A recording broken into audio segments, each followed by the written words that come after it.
of our network. Although we value freedom of speech and the First Amendment rights of all citizens, we do not necessarily endorse the opinions or beliefs expressed in or on our platform. We strive to maintain an exclusive and respectful discourse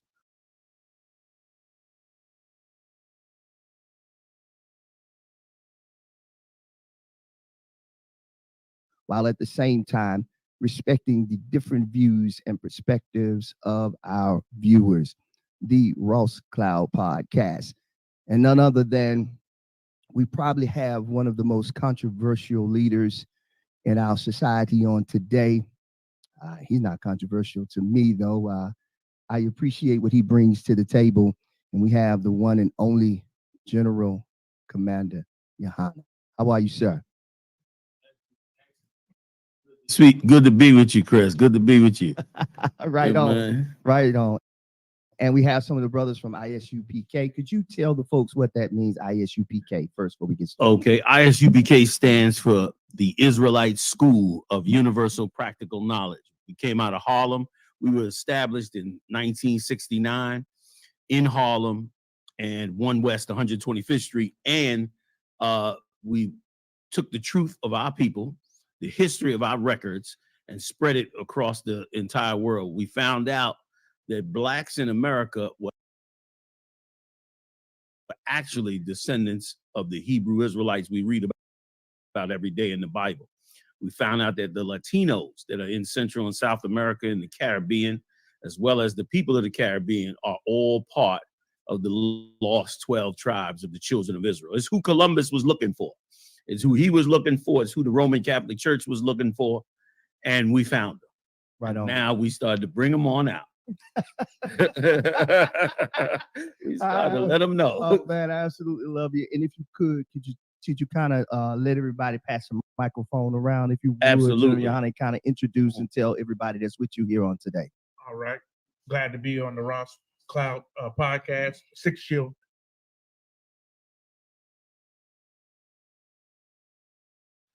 General Kobala Moth from Washington, D.C. Yeah.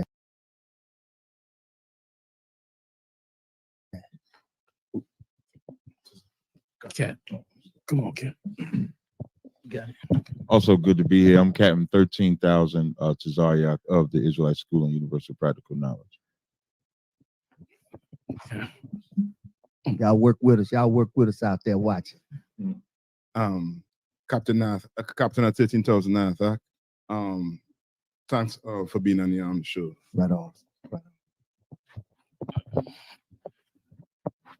Definitely appreciate the invite, Captain 10,000 Katazar.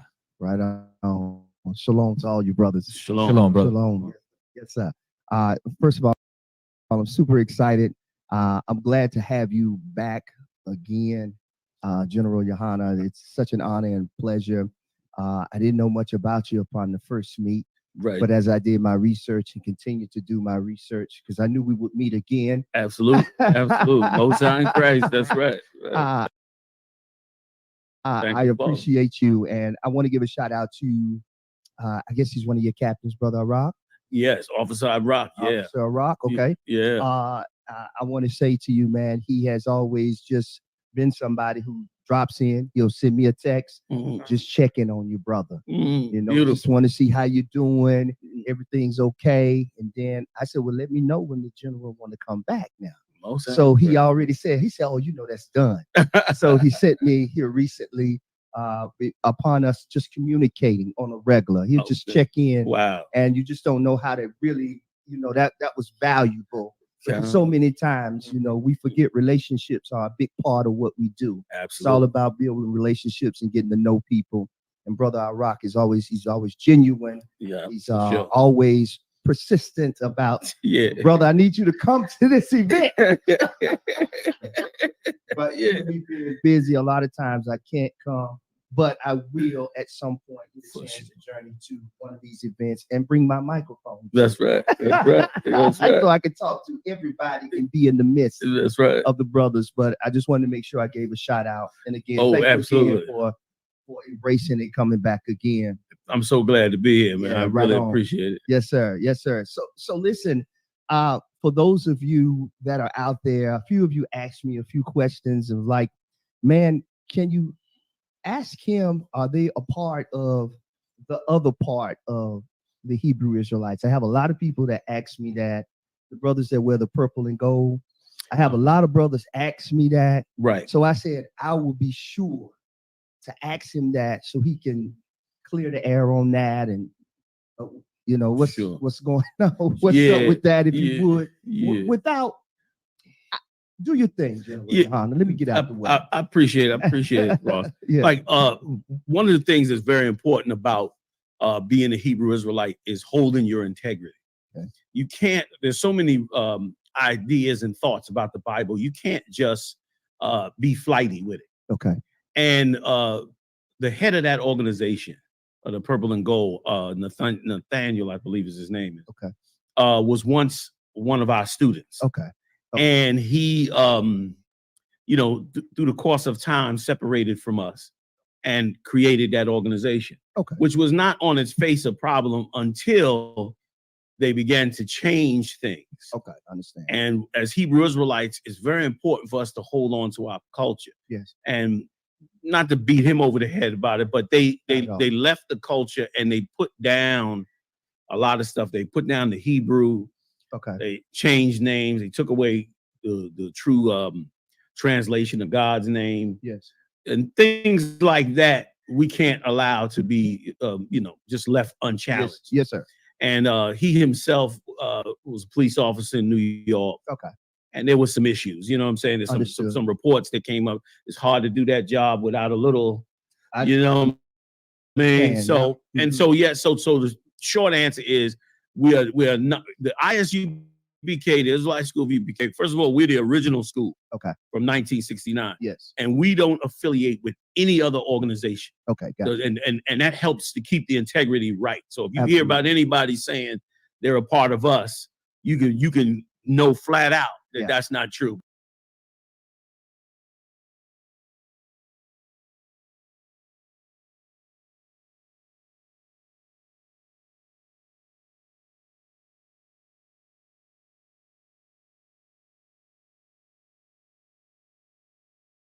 Because unless it's under the I.S.U.P.K banner, then it's not from the original school. Understood. You know what I mean? Okay, thank you. You got it. I told him I would ask. This is not a messy platform. I don't do that. Yeah, I got you. Yeah.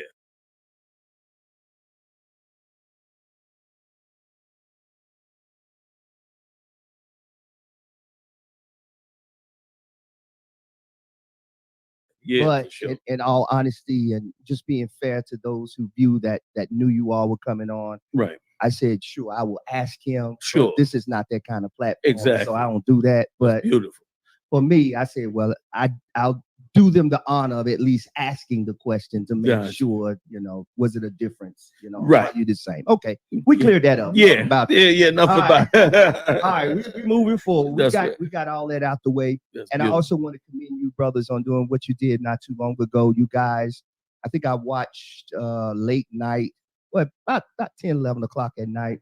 Saw what y'all did in New York. We all gave back. So was it beautiful? It was very beautiful. To hear about.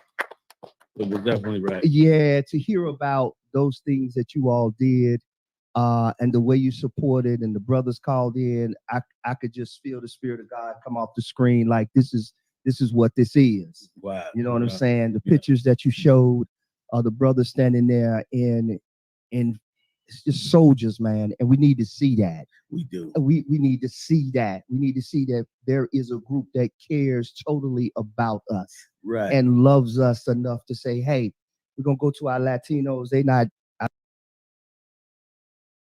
our Latino brothers. Somebody ain't eating. Let's go get these sisters. Let's go do this and that." Yeah. Oh, trust me, I did my research. All of that stuff was very valuable. For me, and it was good for me to see, because I wanted to make sure I told you guys that was a beautiful thing that you did, and keep doing God's work, man. Definitely.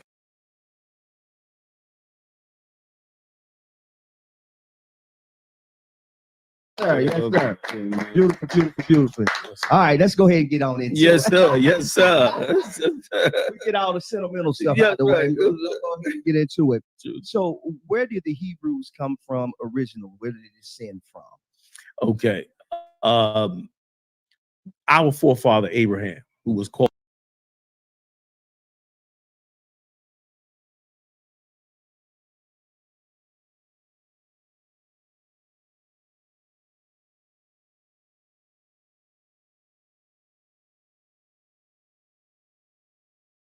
by the Lord. Yeah.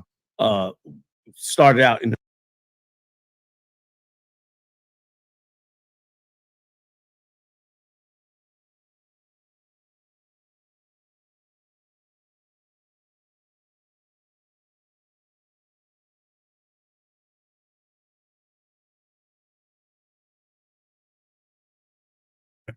of the Chaldees, okay, which is in northern Iraq. And the Lord removed him from Iraq and told him, I'm gonna give you that land flowing with milk and honey, and brought him down into what is commonly known as the land of Canaan. Yes. We know it today as the Israeli Empire or Israeli nation. Yeah. But it was the land of Canaan at that time. Yes. He established him in Canaan. He had his son, Isaac, his son's son, Jacob, and Jacob eventually brought forth the 12 tribes of Israel. Jacob had his 12 sons, and he brought forth those 12 tribes. Yes, sir. Built them up, and then took them down into Egypt. I don't know if the scholars, I got all the heavy hitters. Yeah, I was going to say I don't know that. if they want to add to this. Yeah, if y'all want to add to it, please do. You know, man. Please add to. I also want to know about if you're finished. Yeah, pretty much. Yeah, that's Okay, how we got so, going. So who were the 12 sons, if you don't mind? Sure, Kinda let's run break it that down. for us. Yes, somebody pull them up for me. All right. We got 12 families. Yes. And I'll identify them as to who they are today. Oh, or man. somebody else can identify them if they Okay. want. I got Or who they are today. You got a chart. I got a Bible right here. I don't know. Oh, these brothers are pull it right. We can go to the Man. scriptures on it. Yes. I tell you what, why don't we quickly, depending on our time, we'll have the brother. No, you don't gotta, I mean, you can open it if you want, but the brothers have it. You can handle it. Go ahead and handle it. And they can bring out some of the Please. the identifying marks. And that's a good point you brought up, Ross, is that if for the brothers and sisters out there listening, if you want to know who the original 12 tribes of Israel are today on the earth, you go back to Genesis, the 49th chapter. In Genesis, the 49th chapter, the Lord gave us the breadcrumbs, the prophecies on where and how you would identify these 12 tribes. So I'm going to have Katazar run down the 12 tribes and who they are. And then we'll read a couple of scriptures that'll give us some of the breadcrumbs so brothers and sisters can know how we got to that point, and they can do the same thing themselves. Absolutely. All right. So before you do, thank you for my gift too. Most High in Christ, brother. Most All High right. in Christ. Now we're going into the scripture. I'll wait till afterwards. But thank you. Okay, you got it, brother. You got Go it. ahead, brother. I'm sorry. So the 12 sons are as follow. Judah is the so-called Negroes. Benjamin is the West Indians, and that's literally the entire Caribbean. So we're talking about, Bajans, Jamaicans, Trinidad, Tobago. Levi is the Haitians. Simeon is the Dominicans. Zebulon, Guatemala to Panama. Ephraim is the Puerto Ricans. Which this brother here is of the tribe of Ephraim. Right on. We got some representation here. You got absolutely. Benjamin over here, Absolutely. straight out of Trinidad, and the Judites. Right and on. I myself am a Benjamite as well. From gotcha. St. Thomas. Gotcha. Come on with it. Okay. Yes, sir. Manasseh is the Cubans. Gad is the North American Indians. Reuben is the Seminole Indians, which is the collection of those nations. Yeah. Choctaw, Cherokee, so on and so forth. Yeah. Naphtali is Argentina to Chile. Asher's Colombia to Uruguay. And if I could clarify, that's everything in between. So including Brazil as well. Everybody always says, where's Brazil? Where's Suriname? Yeah. Well, those all encompass those areas. Right on. And then Issachar is the so-called Mexicans. I love it. I love it. So with that being said, I have some wonderful images that I want to put up, some great imagery. Beautiful. So if you would, Jamal, could you put up some of this imagery? And as we put it up, not that one. That's wait on that one.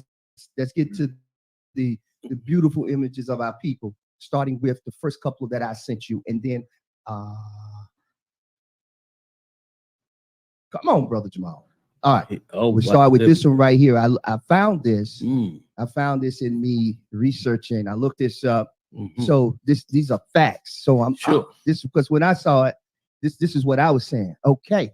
So what am I looking at right now? These are Indians too. Yeah, yes, they are. Okay. And I think it was. Go ahead. No. I was just gonna say this. Did somebody else want to?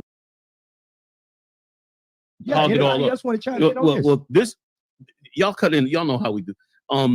This image could be found in a book called Black Indians. Okay, if anybody's looking for it, and what this is are the old pictures that were taken of the native Indians, just in case you thought that they were of a different skin complexion. You can clearly see in this photo that they're in their native gear, that they're in their tribe, and that they are chocolate dark-skinned people. You know what I mean? Yeah, and what's so heavy about this photo and photos like it is what a lot of people don't realize is that attire that they are wearing is exactly written in the Bible. Gotcha. The fringes are in the Bible. Yes. The bells are in the Bible. The borders of blue are in the Bible. The feathers are in the Bible. What you're looking at is actually how Hebrew Israelites dressed. Gotcha. Okay. All right. Now we're going to the next image. That next image that we have right here. I'm going to call her name. This is Chief Elwyn Warhouse. I don't know if you're familiar with her. She's out of, I think,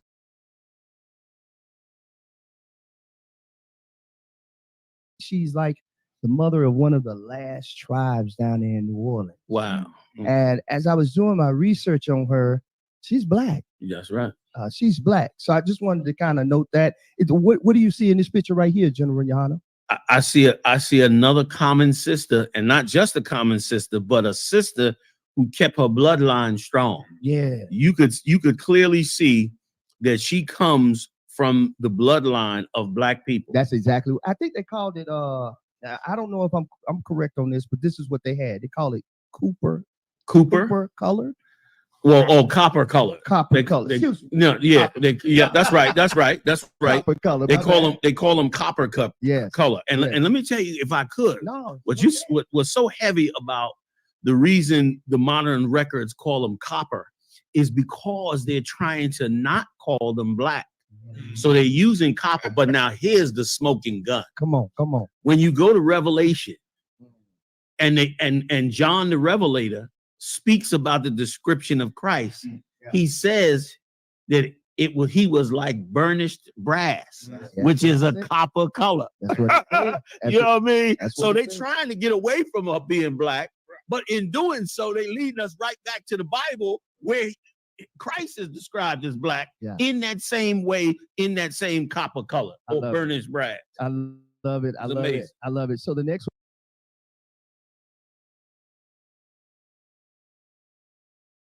one on here, can you show me that next image, Jamal? And a real quick point on that last image, real quick. Go back to that image, Jamal. If you could. Something else. Was it the other one? The other one, General? No, this one right here. Okay. Something else that is commonly not recognized. She has two braids down her side. Yes, she does. This is a common so-called North American Indian hairstyle. Here's another point that a lot of people don't know. The Bible actually describes braids in the Bible. Yeah. And it says that the Hebrew Israelites wore locks, braided locks. Okay. And this is long before the white man came on these shores and anybody else. These people were dressed with, these people wore braids. And it's recorded. The only place it's recorded at is in the Bible. Right. Nowhere else is it recorded that these people wore the hairstyle of the Hebrew Israelites. Got you. You know what I mean? Okay. So I just want to make that last note as well. Thank you for making that note. Anybody else want to make a point or anything? Please. Go ahead. There's Go ahead, Q. Okay, please. There's a famous picture You understand? Off of the walls, the relief of Assyria, where you can clearly see the fringes and the border of blue, and you can see the braids of the brother's hair. It's unmistakable. You know, love it. everybody knows about Samson. You know, yeah, absolutely. See, somebody see if they can pull that picture up. Yeah. Was anybody else? Y'all good? Go to that next image, Jamal. I think these are African Latinos or Mexicans right here. Right. Okay. I just wanted to throw these images up there. If you want to talk about them, you can. General Yahanna. Anybody else want to? So we go to the next one. This is if I could real quick. Sure. For everybody that may not know, what you're looking at here is one of the preludes to what we call today Santeria and all of that. Okay. And this is one of the Caribbean Latino tribes. Either, I'm not sure which one, but it's either the so-called Puerto Ricans, which we know as the tribe of Ephraim, or possibly the Dominicans, as we know as the tribe of Simeon. Yes, sir. And what they're doing here is actually a African dance. Yeah. The dress code is African, but it's in their ignorance. Of course, they don't know. You know, they went through Africa, carried that culture, came to the Caribbean, and then just held on to it. And so that's why it's still in the mix of our culture. Okay, understood. Okay, but they obviously black. Yeah, absolutely. Okay. And you want to add something at all? You need to add anything? General Cabal pulled up a picture, but I don't know if we could actually use this picture. Maybe on a close shot. I don't know. But I wish you could see this picture. Can you do it too far? Yes, sir. It's too far. Yeah, that's gonna be too far. I'm looking at it now. Yeah, that might be too far away. Right? Yeah. Yeah, you want to see if you could just put it. Yeah. Just the white camera. The white just camera. for a second, if you could bring it up. Yeah. Closer, a little closer. Up. Lift your hand up. Closer. Boy, you got a good camera too. Look at that there. Closer. A little bit more. Look at the braids on his head. Can you get it closer? Come down, right there. Up a little bit, slightly, right there. Come in closer if you can. Look at that. Look at those braided beard and braided hair. Yeah. That's a black man. And those are Hebrew Israelites. Yes. I mean, from that area that Abraham came from. I mean, that Abraham came from that area. Thank you, brother. You got it. Yes. Okay. So what I want you to do, Jamal, is if you would skip over that picture in the white garb, because I have some dialogue for that. You can go there right there. Okay. Hebrews of West Africa. Could you elaborate a little bit on that? Absolutely. Okay. Now, this is a touchy subject, and I'll tell you why. Okay. Because we've been taught so much to try and identify with Africa, which is a mistake. And I'll tell you first why. First of all, Africa has over 50 countries in it. And in each one of those countries, there are sometimes 10 to 14 different ethnic groups. Yeah.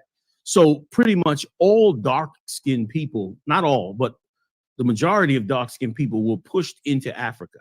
Okay. So the common belief is because we came from Africa on slave ships that we ourselves are African. Mm. But there's an interesting thing to examine. Yes. For some reason, the bulk of the slaves came from West Africa.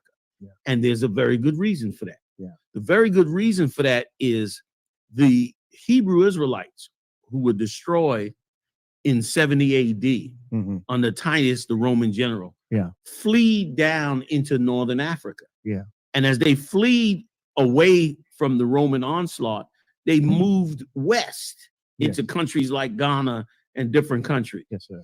And so the common belief is that, well, these must be Africans, but they're actually not. Gotcha. And what is not as commonly known is that the Africans got together and set up one of the greatest slave trades in the world between the Africans, the Arabs, and the white European countries. The slave trade commenced. Now, the Africans were smart enough to know if we sell all of our people into slavery, we'll have no country and we'll be overthrown by everybody else. So what they did was sort of an ethnic cleansing. They took the remnants of the Hebrew Israelites, put them on cargo ships, and shipped us to the Americas. So now when we arrived at the Americas, our slave masters looked at us like we were African. If you go into the many places in the South, many of the cities and areas are named after African countries like Angola and different places. But what they don't tell you is that if you, and again, anybody can chime in anytime y'all ready. What they don't tell you is that if you go back to Africa, places like Ghana and stuff, you find areas that were named after Hebrew Israelites. Like Fort, there you go. Like, okay. Right. Called north of New Guinea, they called it Negro land. And the reason why is because, now that was the Europeans that gave them that name, but the reason they did that was because this was a specific people in this area that were being sold.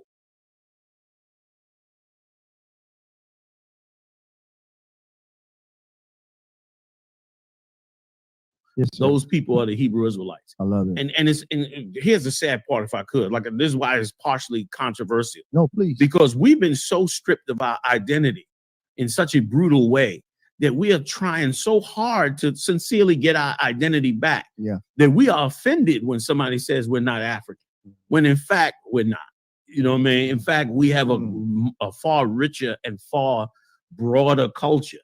And we got to find our identity to get it all back. I love it. There's areas in Western Africa called Fort Judah, which is straight out of the tribe of Judah. There are other areas like that where the African nations got together and turned us into a commodity and sold us. Very little known. It's very little known also how much the Arab world had to do with our slave trade. A lot of times we blame white America for and white Europeans for the slave trade, which is right and true. But we don't always blame the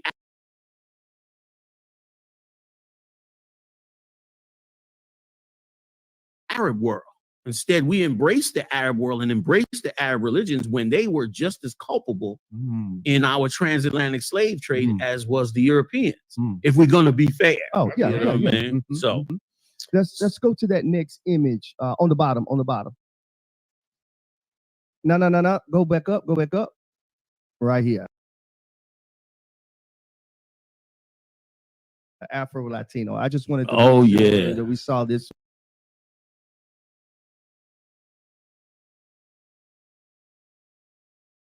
Right here. What you're looking at right here, General Yahanna. This is special, and I'll tell you why. What's so special about this is our people, again, since we were in West Africa, took on a lot of the culture and the doctrine of West Africa. But we still also held on to our original Hebrew Israelite culture. If you look at these garments closely, there go your feathers. There go your fringes. There go your long dresses. There goes your dance. And African culture is a little mixed in it. It's kind of like us today. We're black, but we wear suits and ties. You know what I mean? Right? It's kind of like we holding on to us, but then we take it on a little of their culture. It's just what naturally happens. Gotcha. We speak English. Right? Go ahead. You was gonna say something?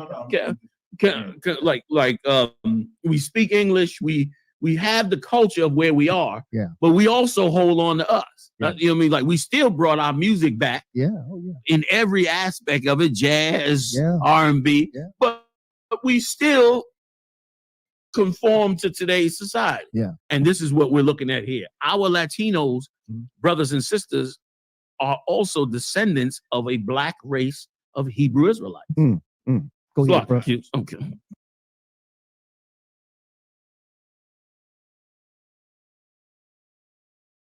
So I just wanted to, let us know. I mean, don't believe all of the hype. You know what I'm saying? The traditions that we keep and the culture that we find in America that we think is from Africa. If you examine the Bible, sometimes you can see that we've been doing this. I want to share Exodus 15 and 20. It says, and Miriam, the prophetess, the sister of Aaron, took a timbrel in her hand, which is a drum. And all the women went out after her with timbrels and with dances. You understand? Those dance companies that they claim are so, this is African. You know what I'm saying? Yeah. We've been doing this. You understand? And it's in our culture. We taking it back. Yeah, there it is. That is. Nice. Yes, yes. Nice. Yeah. Anybody want to add anything else? Anybody add anything else? They quiet today. They quiet today. I just want to highlight on the Afro-Latina thing, even that's division though, because Really? all Latinas, if they're ethnically Latin, Yeah. excuse me, ethnically related to us, they are. Yes. They put the Afro because the colorism is what we're looking for. Mm. So we won't accept Go back to that. a light-skinned looking, we damn near won't accept a light-skinned looking black man. Yeah. And so when it comes to our Hispanic brothers and sisters, Yeah. they have to be Afro-Latina to be considered one of us. Mhm. Whereas in the Israelite school of UPK, we wouldn't use the term Afro-Latina. We would just say Latina. We would just say, that's why we say so-called Hispanic. Understood. Where in a normal environment, when I grew up, I was called a white boy because I'm light-skinned. Kadazar, my brother right here, goes through the same thing. I'm Right. not going to call him Afro-Latina. Right, right, I'm right. but not Latino, you're not a girl, so but I'm not gonna call him that. So what I want the listening audience to understand, what we also do in I.S.U.P.K is we dispel colorism. Everything about our history is predicated on you have to look a certain melanin That's way. true. That's true. Even the terminology of us being all African is because of our skin tone. Understood. But nobody says the East Indians are black. Right. Nobody say the Arabs That's are true. black. That's true. Nobody say a Hawaiian is black. Black. Yeah. We know how to differentiate them. But when see it your comes to us, they just throw us into that big old continent with them 50 countries Commander Jenny Yahanna was talking about with the subsidiaries within those countries and then tell you to go find yourself in a continent, which is impossible. So I just wanted to add this. Good point. Thank you. Thank you. Good Thank you. point. Thank you very much. So I want to go back to the picture of, back up top of come back down, that one. Yes. So this image right here, General Yahanna, Yeah. this is in the case of Ethiopian Jews.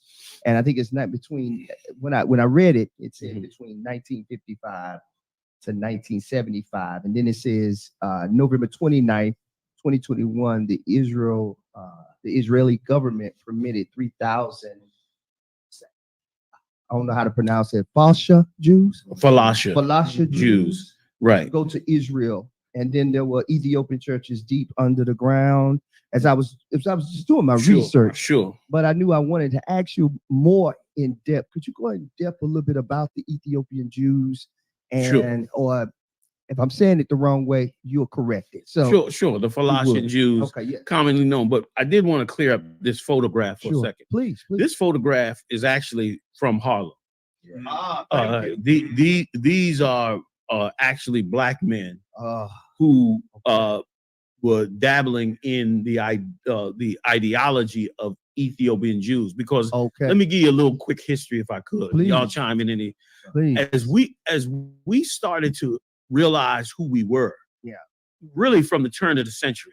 You know, if you go back in Harlem, there were brothers and sisters who were coming together, learning about their so-called Jewish culture, but they were learning it from the white Jews. The white Jews were saying, well, you guys are the Falashan Jews or the Ethiopian Jews. And for a while, that's how we thought. And these brothers are brothers who took on that philosophy, and they came up and went into different groups. One of our past brothers, Abba Bibbins, was actually a part of this group, and then came and helped establish the I.S.U.P.K. Because again, they were progressing out of the darkness. But what they found out in around 68, 69 was that they went and checked the records and said, wait a minute, we're not Ethiopian Jews. We are the actual Jews. And that's when the controversy started, because of course, now we didn't just go by what they gave us. We went and searched it for ourselves. Absolutely. And what is also another incorrect thing is this: the so-called Ethiopian Jews of today are not actually Jews. The Falashan Jews, whom the Israeli government recognizes as Jews. Yeah, that's what I was reading. Right. Yeah. But when you check the ancient records, the reason that they're not Jews is because they're predicated on the idea that they come from Solomon's seed. Okay. It is believed by them that Solomon had sex with the Queen of Sheba. If you in ancient times, Sheba is what we call today the land of Yemen. Okay. So Sheba ruled that, the Queen of Sheba ruled that area. Mhm. So the Ethiopians who lived in that area came to Solomon with Sheba about her wisdom, about his wisdom. But nowhere in the scriptures does it say he had sex with her and had a son. Mm. In fact, there are records that show that she had sex with one of her, subjects. Okay. One of her close subjects. He was like almost like a butler, Okay. and chauffeur for her. Okay. And the truth of the matter is, she had sex with him and brought forth his son Menelik. Mm. Menelik then became the forefather of this Jewish identity. Understood. But it's not an actual identity. And how it got popular, real last point on it, Sure. is that Haile Selassie, an Ethiopian, who was dubbed King of Kings and Lord of Lords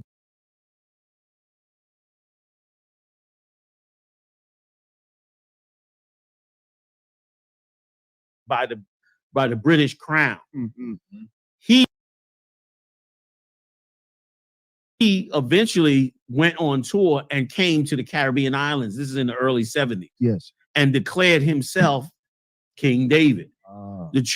That's why you hear a lot of Caribbean people are into the red, gold, and green, and they into Rastafarianism. Yeah. Rastafarianism is an offshoot of the Ethiopians, whose culture and identity actually comes from the East Indians.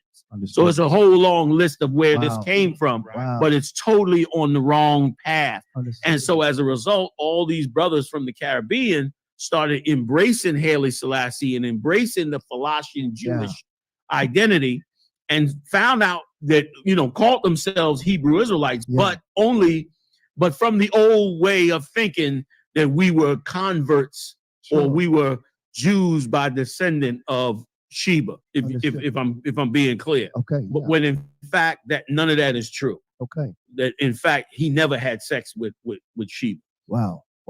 Man. Please, Sure. microphone. Yeah. Damn right. There's one more, and then the Falasha, that word means stranger. Mm. So when you're saying Falashan Jews, Yeah.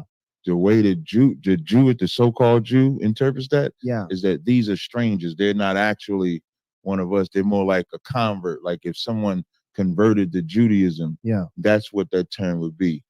That's what Falasha means. So when they put the Falasha in front of it, it's to say these are strangers. Understood. Anybody else want to add? To that? Sure. We got a scripture, Isaiah 34 and Yes, 16. sir. Yes, sir. Okay, they take this tradition with a book called the Kibra Nagas that they wrote, some mysterious Ethiopian author chronicling how they the people, you understand, based on this lie about King Solomon sleeping with the Queen of Sheba in Ethiopia. And so Isaiah 34 and 16 says, "Seek ye out of the book of the Lord," right? "And read. No one of these shall fail. None shall want her mate." You understand? None of the prophecies of the Bible will fail. Yeah. You understand? We know who the descendant of the tribe of David is. You understand? It's Yahweh HaMashiach. You understand? So-called Jesus Christ. Yeah. No book you can tie with. You can't tie the daggone Kibra Nagas. You can't tie the Quran. You can't tie these books with the Bible. You understand? Yeah. It doesn't need any of that. It says, "For my mouth it have commanded." The Most High commanded the Bible, these scriptures right here, the true records, and his spirit it have gathered them. He didn't gather those other books.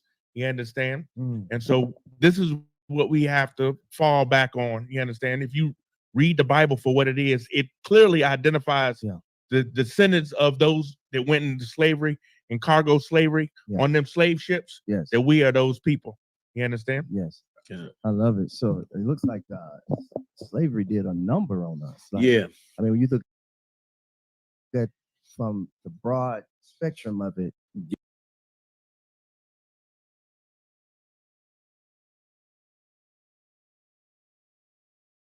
Yeah. we really are displaced. Like we just all over the place. We all over the place. So I can understand how we could lose our identity along the way.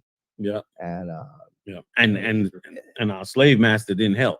yeah. He made, he helped make sure we never got it. You say you got a script on it?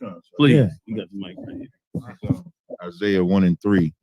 It says the ox knoweth his owner, and the ass his master's crib. But Israel doth not know, my people doth not consider. Yeah. One of the anomalies in America is why are we the only nation of people that don't have no culture, identity? We all over the place. And all those different cultures we go into, it does not redeem us. It does not bring us to any prominence. It does not change the ghettos, the barrios, the reservations that we're on. But when I joined this culture, the Israelite School of UPK, you can see the redemption. You mentioned earlier how you saw the brothers and what we did.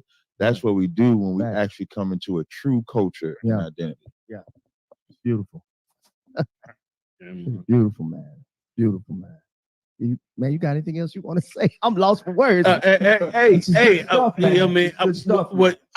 Another sad tale in all this is that, okay, when we grew up in the ghettos and in the different areas like Captain Zariak just mentioned, we embrace the life we live with the Latinos. Like we get with all the Latinos and we've been coming up together for hundreds of years. I mean, The same Ethiopians that come over here who claim to be the Jews, they separate from us. You go up Washington, D.C. in the different areas, they set up their own neighborhoods, and they separate from us, which is just, an anecdotal way to look at who is really with us and who is really against us. And really, they don't mix with us. Right. You know what I mean? And that's really the reason, because they're not from that original line that we're from. You know what I mean? This right here is a great segue to go into that part where we was talking about. You mentioned these other books don't compare. I'd like to bring up this particular book. Please. I want to talk about this book right here. If you would throw that image up, I throw that image up. You don't have to say nothing else. This book that has been resurfacing here, Russian Icons. Oh yeah. If you would, I know everybody. I saw everybody light up over there again, so I know this gonna spark some conversation. When I told Brother I.R.O.K., I said, I'm going to bring that up. He started laughing. He said, oh, boy. So let's talk about a little bit of this book that's resurfacing.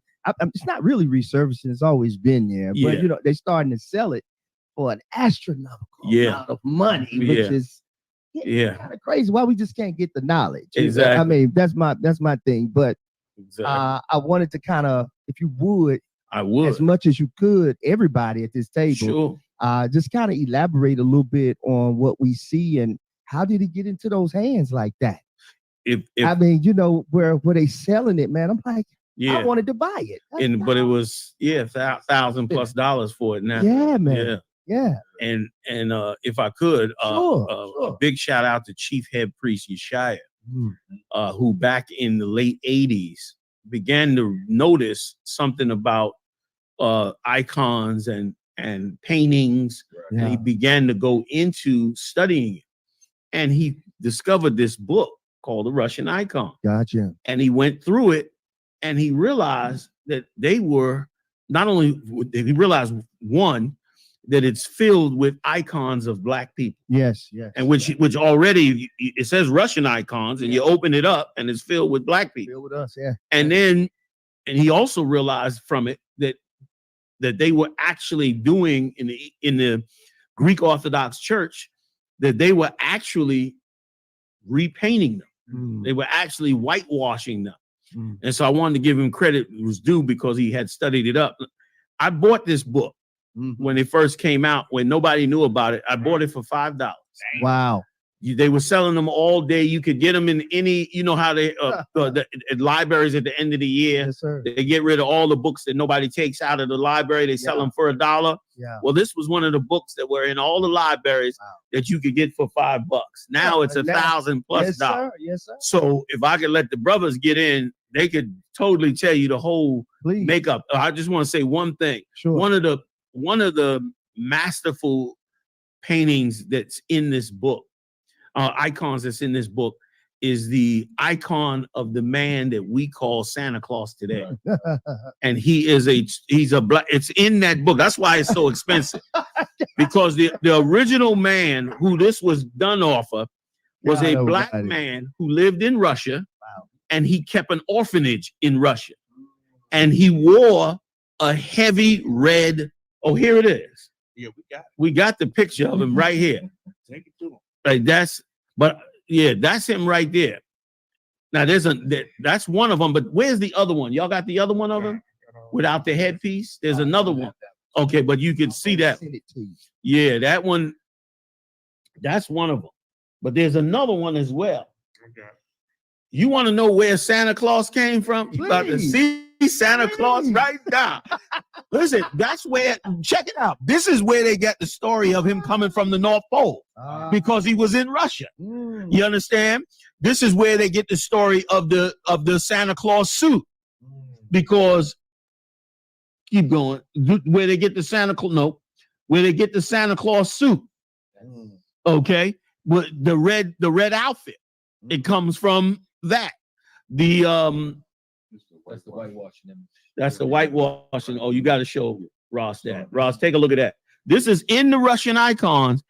He is clearly repainting a painting from black to white. You want to put it up?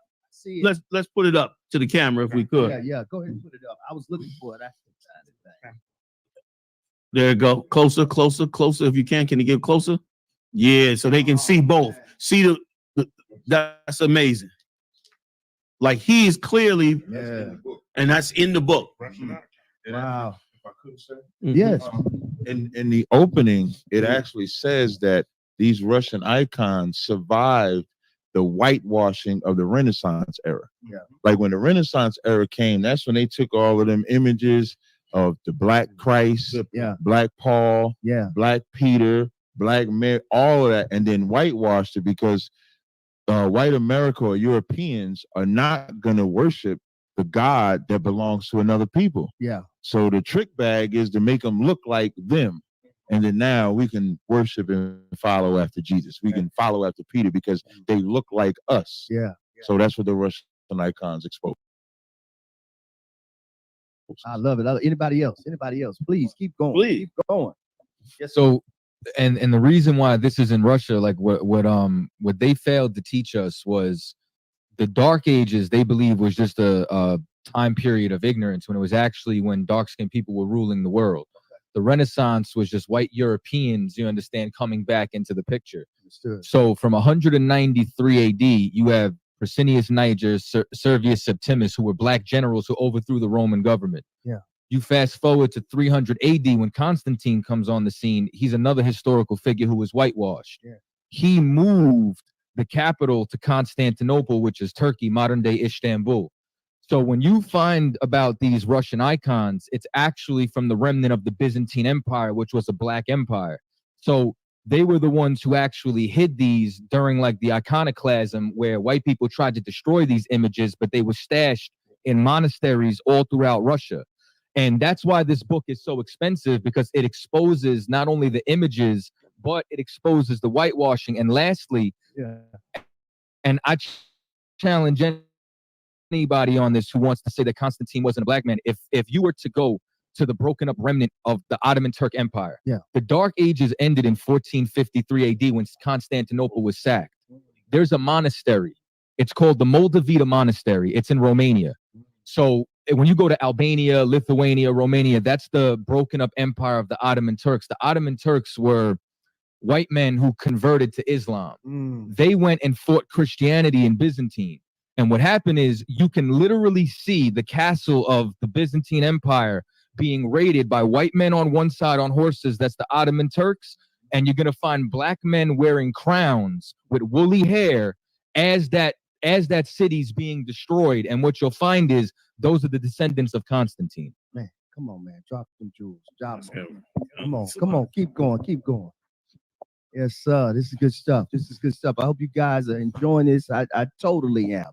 Yes. Glad to be here. Yeah, right on. Yes. There's some good history that's not out. Yes, And sir. by the way, we have more books than the Russian icon. Oh, That we don't. Yeah, we can't. If we let them out, those will be $1,000 too. But we can't let them out. Yeah. We saw they got the Russian icon. We said, we ain't letting the rest of these out. Yeah, man. Keep building. Please, I'm sorry. Yeah. Like the Lost Tribes. That is Right. Yeah. Lost Tribes Lost of Promise. Yeah. That's right. Which talks about the Native Indians Yeah. being Hebrews, right? And what people fail to understand is this: like when they whitewash a figure, now as a young Black or Hispanic or Native Indian growing up, who you have to look up to as being a hero. Mm. You understand? Yeah. And it's heartbreaking to know that, you know what I mean, you have to go, you sending your kids to school to get an education. Yeah. Mm-hmm. But they really have to go get their education from the I.S.U.P.K. really, Right. to really know Mm-hmm. who their forefathers were Mm-hmm. and who the descendants were, Mm-hmm. right? For example, King James. Mm-hmm. King James was a Black man, Mm-hmm. but they like to say he was a so-called white man. Yeah. But he was a Black brother who ruled over Scotland, who Yeah. brought England together. Yeah. But they'll never give him that props because Right. he was a Black man, Yeah. right? Yeah. And that, you know what I mean, like learning, like young brothers and sisters learning that they are great, you will see a difference in their life. Yeah. Mm. That's true. There it is. You will It see is, a man. difference. You telling the truth. I love it. I'm gonna Anybody- pass it to Kataza in a second, Sure, but I had sure, to sure, plug this in real Please, quick Please. because every time I listen to Captain Nathak here, it reminds me. Captain Nathak is actually a professor in a university in DC. I ain't gonna say which one. Yeah, like don't let these black jackets fool you. Oh, please. These are some educated, please heavy don't. brothers. Please don't. Captain Kataza to my left here has Yeah. actually written 3 books on the origins of these brothers. That's right. You know what I mean? And we every time he comes out, we like this every time he comes out with another one. So these are some heavy brothers that Yes. really, Yes. you know, embrace coming back into their own culture and Yeah. identity, Yeah. but still have attained so much. Yes, You sir. know what I mean? Yes, sir. Yes, sir. This so is I just- beautiful. I just wanted somebody Man, else. thank you for plugging that too. Yeah, you know what I mean? Thank Because we get when you see black men coming up the street and they got on black jackets, we get a misconception Yeah. that they must be a thug and must be a criminal because that's what Yeah. pushed out. Well, I'll be honest with you.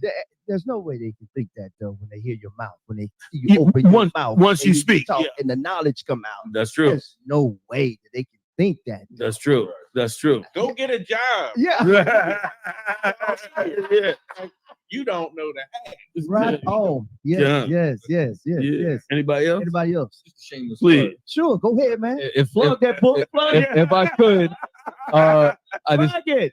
three books that are available on Amazon right now. You could search Cap Kataza, Chaataza, and they're actually predicated on mainly right now the tribes and specifically the Northern Kingdom. Yeah. So one of them is on I.S.U.P.K, the so-called Mexicans. The other one's Reuben, my excellence, showing the distinguishing marks between Gad and Reuben. And then the last one that I just published is We Came from the East. Mm. And what it does is it not only shows that the North American Indians were speaking Hebrew when Columbus found them, shows that Columbus knew where he was going, who he was searching for, and that we took a transatlantic migration, which everyone tries to say we came from the opposite end to try to associate us with other nations. And all of that's false. So We Came from the East is available now on Amazon. I love it. I love it. Like, give it to Tazariak and, you know, them oil. Oh, he got oils. Like, Oh, okay.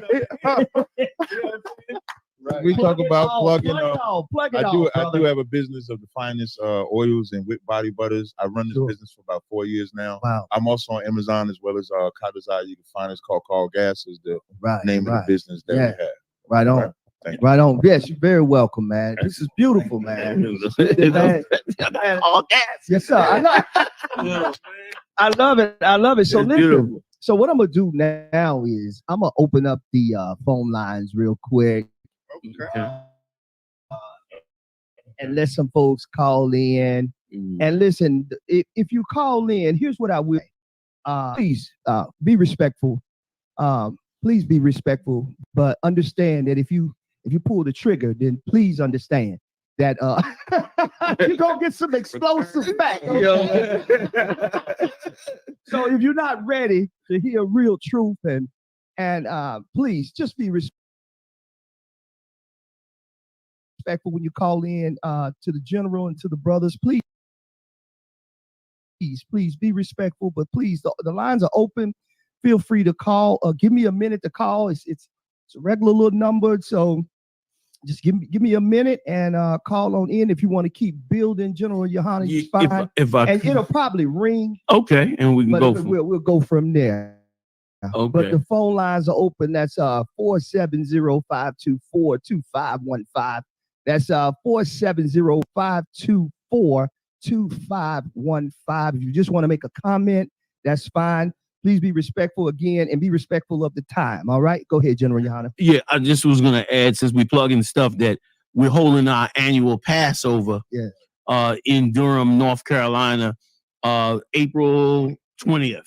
April 20th will be the entire nation will be in Durham, North Carolina. Brothers and sisters will be coming in from Europe, from all over the Caribbean, from all over the world, pretty much.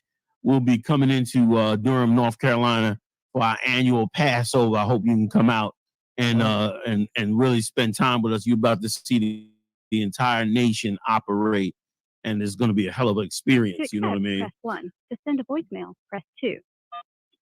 Hello, you're on the Ross Cloud podcast. What's happening? Go ahead. Yes, peace and blessings. Good morning and greetings to all kings and my brothers in the movement, those soldiers of the struggle. Okay, brother. Do me a favor, brother. Hold that thought. I'm gonna be right back with you. I'm gonna get some headphones so you can ask a question. Okay, brother? Sure. Bear with us. I thought I saw him. Yeah. Sure, no problem. No. He's just gonna give us some headphones so we can. There we go. And we got apps. Mm-hmm. What you said? I said, and we got apps. Oh, right. Yeah, for sure. There we go. And just plug it in. Plug it in into right here. Okay, cool. Okay. Sure. I thank you guys for bearing with us. And I'll just repeat the question for the brothers if necessary. Yes, all right. Go ahead, brother. You got a question for the general? Yeah, good morning, peace and blessings to all kings. Good morning. I appreciate you all for being our current existing ancestors, which will later be the reason why knowledge, wisdom, and understanding is passed down to our young ones. That's very kind, brother. Appreciate that. No problem. This is Brother Mike Ray Anderson, and I applaud Brother Chris Ross also for having the Ross Cloud podcast. Hey, Ray. Hey, Mike. Thank you so much for calling in. Mike is a dear friend to Brother I.R.O.K. How all of this. Okay. Go ahead, Brother Mike Anderson. Go ahead, bro. I wanted to applaud how they bring light to a lot of misconceptions, myths, and untruths and false ideologies that have spread across this globe. I heard the brother speaking earlier in reference to the myth of Solomon tricking Sheba into having sex. Right. And I wanted to kind of like add on to that and piggyback and say that what we also have to do is teach our young ones the actual translation of what was already scribed. A lot of things have been lost in translation, and that is due to psychological warfare that has been the art of war for years. And the key thing to do in psychological warfare is to strip our people of their true identity so that they will be lost without leaders. They will be lost without a sense of conquering, and they would be lost without a sense of mass producing with the fertility of knowledge, wisdom, and understanding itself. In that moment that they said that Solomon tricked Sheba, I would love for us to continue to explain to the youth that that was another translation that actually meant that he invited her into his secret place of no deception, which is what the word bed stood for in the Hebrew language. It was a secret place of no deception, and he impregnated her with the wisdom of our identity that was to be lost in translation. And one of the biggest things is that I appreciate you all, the way you move and the movement that you have. And, you know, definitely my hat goes off to the general, because I've been sitting back watching, because when Brother Iraq and his crew from the I.S.P., I'm sorry if I'm I.S.U.P.K. Yep, you got it. I.S.U.P.K. Okay, they approached my son at a Phoenix festival in the area of Durham, North Carolina, and kind of like embraced him. And, you know, I love that. You know, I definitely make sure that I speak unto him and speak into him, because he's destined for greatness. But I appreciated how they approached him in truth as well. Versus you can hear. Sorry. I appreciate how they approached him in truth. And I'm sorry that this is a long statement, but I have an adoration for you guys, because a lot of people misconceive the fact that, you know, you all look like real men, and the image of real men can be intimidating sometimes, only if this nation has taught our people to be intimidated by it. You're absolutely right. And one of the things that I adore about you brothers, man, is that you definitely keep it real, and you have different tones. A lot of people don't realize you're loud in public because you have to be loud in public. That's right. Now, I've seen you all in different environments where you speak with a pleasant, calm voice, and nobody has seen that until this show. And the Ross Cloud podcast is allowing that to manifest, that truth to manifest as well, which is what I appreciate about this. Because now what happens is they're listening to you in this tone, and this is the tone that people have a tendency to listen to because they shut down when it becomes loud. That's right. And I appreciate the fact that you all are giving this platform. But I didn't have a question, because I pretty much, you know, I agree with you all in your lessons and your learnings and your teachings. My thing was just making a statement that said, continue the good fight, continue to consolidate, you know, all the ideologies that come from truth, and allow us to be able to exist in our true identity, man, so that we can get back our throne. We can get back on our throne, man, because we've been stripped. We've been stripped in the craziest way that you can ever imagine. And psychological warfare is the biggest beast that ever existed on the face of this earth. Anderson, you're so right. You're so right in what you're saying. And I love the way you broke down the understanding of Solomon and how he impregnated her with the wisdom of the truth. Like that was absolutely perfect in what it is that we've been experiencing and in the misconceptions. And yes, we do have we started out in Harlem, so you could imagine what it's like teaching our people on the streets of Harlem. I was just there recently for a film festival, and I saw you guys. Well, you know, I saw a branch of you all in a whole, and in my mind, somebody said something that was with me, and I had to kind of like correct it, because I love correction when people don't understand and don't know. And they're like, man, sometimes they be saying some good stuff, but man, them brothers are too aggressive. So I said, no, you have to be aggressive in the streets of Harlem. Think about it. I was like, and so they were just like, so what do you mean? I was like, because think about how they stole our identity. Yeah. They were way more aggressive than we are on the streets of Harlem. I was like, when they stole our identity, they put us on ships, they whipped us, they beat us, they raped us, they cut us open, they cut pregnant women open, and let the babies, you know what I'm saying, hang from the umbilical cord. I was like, all that was way more aggressive and way more violent than we can ever imagine. But if we come in compassion as the kings that we are, why would you misunderstand that? That's right. Why would you misunderstand that? That's so right. And so, I personally, I had a chance to study. I did 17 and a half years in prison on a life sentence and had a chance to study. Wow. So when I studied, you know, I say, you know, everybody that comes into contact with me will not get the crab in the barrel black version of me. They will get the elevated mind black version of me. That's deep. Hey, Mike, listen, brother, Mike Ray Anderson, thank you so much for calling in, brother. I really do appreciate you chiming in, man. Much love and respect to you, my brother. Love you, brother. Y'all be blessed, man, and keep up the great fight. Right Thank on. you so much, bro. Peace, bro. All right. Anybody else want to chime in and call in? Feel free to do so. And if you want to elaborate on that, you can, General Yahanna, some of the things that he had to say. Yeah, for the brothers that couldn't hear. Yeah, for the brothers that may not have heard. He was definitely trying to get everybody to understand that, you know, the way we are aggressive in certain arenas and certain areas of what we have to deal with. And then some we're not. But I mean, you can stand on any street corner in America and you stand there long enough, you probably end up in a fight. Yeah. You know what I mean? Just standing there. Yeah. And so the kind of aggression our leaders taught us way back how to adjust to all of these environments. And he was bringing that out. And in his wisdom, he could understand and see past, you know, the tone that we're using at that time. Mm-hmm. And yes, we switch up. We don't like screaming and yelling all the time. You know what I mean? Sure, but it's necessary. And our people, last point, and I'll pass it. Mm-hmm. Our people are so wounded. Like, we wounded bad.